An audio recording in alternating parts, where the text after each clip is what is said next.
Hey folks, it's William with All Solar Texas. If you're a Texas homeowner looking to go solar and you're looking at multiple proposals and you want to make sure that you get the best deal possible, apples to apples, between all these different proposal options, watch this video. I'll break down everything to consider in the proposal and make sure that you're getting the best deal possible. Stay tuned.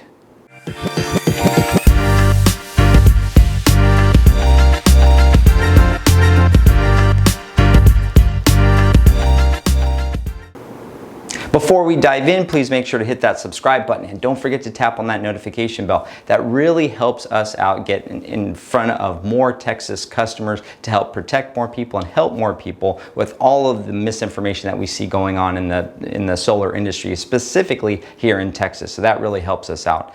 Lastly, reach out, give us a call, send us a text, email, check out our website. We respond quickly and we love hearing from customers. Okay, so if you've been watching this channel for long or if you've given us a call before, you'll know that I'm always encouraging customers to get more than one solar proposal. Don't just call one company and expect to just pay that sticker price. Always reach out and get competitive offers.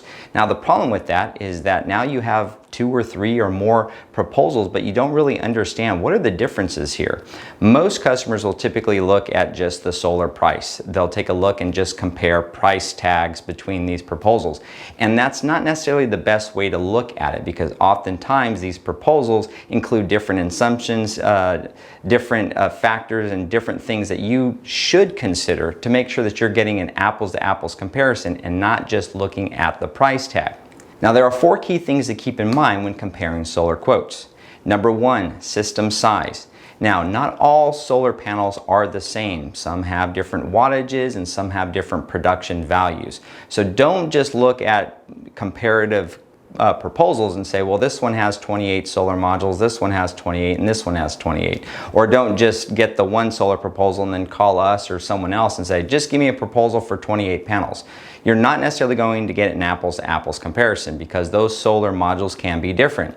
So what I mean by that is you can have one solar proposal that has a 365 watt Q cell panel and then the other proposal has a 400 watt Q cell panel. Well, those are going to result in different system sizes. So you want to make sure that you have the same system size to make sure that you're getting that apples to apples comparison. So how do you determine that? Well, you take the module watt capacity. So if it's a 365 watt panel and you need 28 panels, or at least that's what the solar person is encouraging you to do, then you just take that 365, you multiply that by 28, and you get the system size measured in watts. So if you're looking at multiple different proposals, it may be okay that you have different system size configurations based on the various types of solar modules that they priced you with, but you want to make sure that you're getting apples to apples as close as possible to your overall system size as it's measured in watts.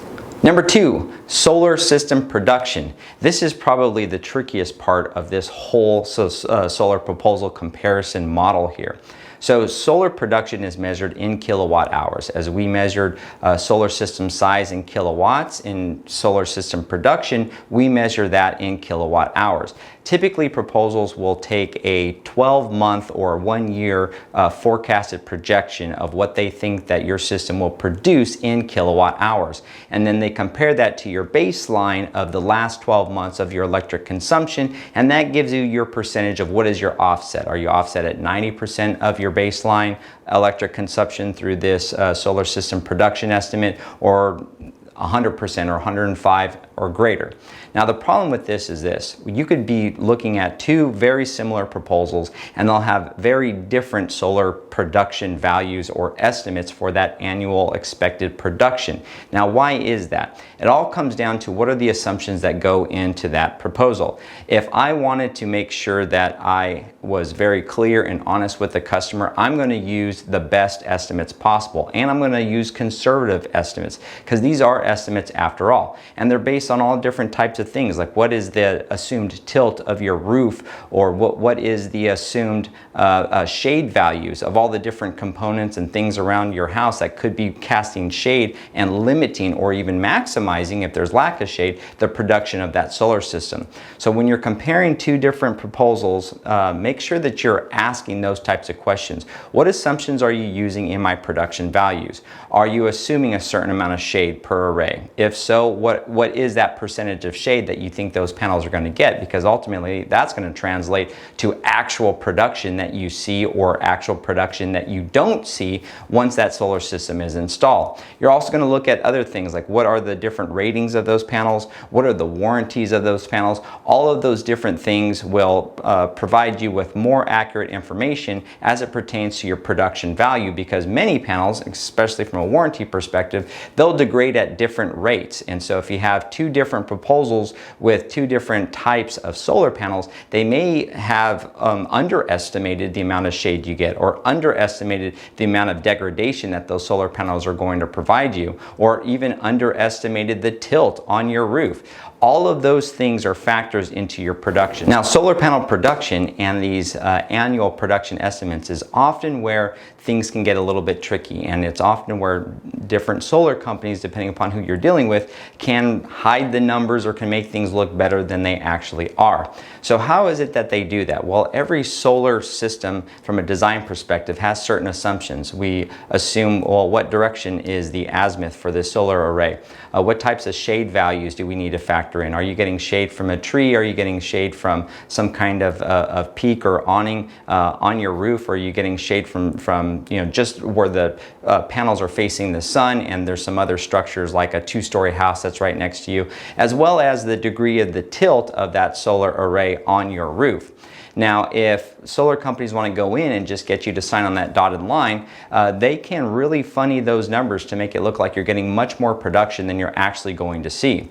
So if you have two solar proposals, let's say with the same setup, same types of solar modules, same system size, you may get very different solar estimates for your overall annual kilowatt hour production. So then what you need to do is ask them, what are those assumptions that you use? What are you assuming are my shade values? What are you assuming is the tilt and the direction of these different solar arrays? Solar companies can be very clever in reducing the amount of shade value in their estimates, which gives you greater production, but it's production you're never going to see. It's not actual production because they didn't factor in the actual shade or the real shade values. You could also have proposals that are more conservative in their shade values, which we are. We typically take the approach that we just want to be conservative. We would much rather a customer get more production than they thought that they were going to get than less production, because that's a devastating phone call to ask and to have that conversation with. So when you're looking at competing proposals, make sure you understand what are those assumptions going into your production values, and then get them to show you the details, get them to show you the information so that you can truly get an apples to apples comparison when looking at multiple proposals when it comes to solar production.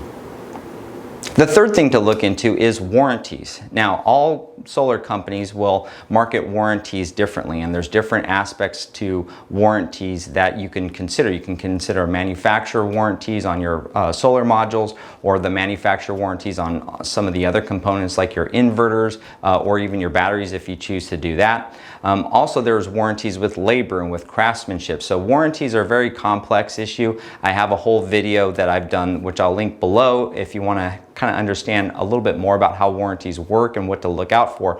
But warranties also are a factor that you need to look at when you're comparing different solar proposals. So if you have a solar proposal with similar size systems, similar estimates on solar production, ask about those warranties, because oftentimes the higher cost proposal will just have better warranties. That's not always going to be the case, but warranties are a big factor when you're looking at what are the differences in cost, what are the differences in value that I'm going to get from each of these solar proposals as I'm reviewing them and considering them. You want to go with solar proposals and with solar companies that offer sound warranties that you understand. Number 4, and probably the most important, is cost. When you're comparing costs in solar proposals, don't underestimate what is actually going on within that cost structure. You simply cannot just take 3 different proposals and say, well, what's the lowest cost? I'm going to go with that one. Because like we've discussed a little bit earlier, there's multiple factors that go into not just the cost, but also the system structure and kind of how all that's going to function. And so with cost, you do want to look at a couple of things. You want to ask, what are the assumptions going into this cost? Cost is basically made up of a few factors. Number 1, what type of panels you use. Number 2, are there any adders or add-ons? Are you putting on a battery? Are you putting in an interlock switch so that you can, provide some whole home backup using a standby Generac generator or something like that? There's also other costs involved as well as warranty. Is there a warranty aspect to that particular proposal that you're now paying for? As well as some of the other adders. Trenching is a common adder with ground mounts. We also have adders that are, roof repair. If we get up there and we identify that there's an issue, we may put something in the proposal to help address that. Also avoid some of those pop-up costs by making sure that when you're comparing proposals that you understand what are those estimates, what's included in that proposal, because our personal stance is it's always better to give customers money back than it is to go to them later for more money. You may not be getting as great of a deal as you think because you went with the lower cost system only to be change ordered later and then have all these additional thousands of dollars added on, and now they got you in a contract and there's nothing you could do about it. So you're either going to pay that extra money or the work's not going to get done. Not the best option for you. Now, the best way to compare costs when you're looking at multiple proposals is to identify what is my price per watt. That is, what is the cost of each watt? That is the normalizer, the equalizer. How you get to that value is you take all 3 of your proposals or 4 of your proposals, whatever that you're looking at, and you take the overall price, which is, let's say it's a $40,000 system. And then what you'll do is you'll divide that by the amount of watts in that system. So if it's a 12K system, then it's 12,000 watts. So what you'll do is you'll take that $40,000 and you'll divide that by 12,000 watts, and that will get you your base price per watt.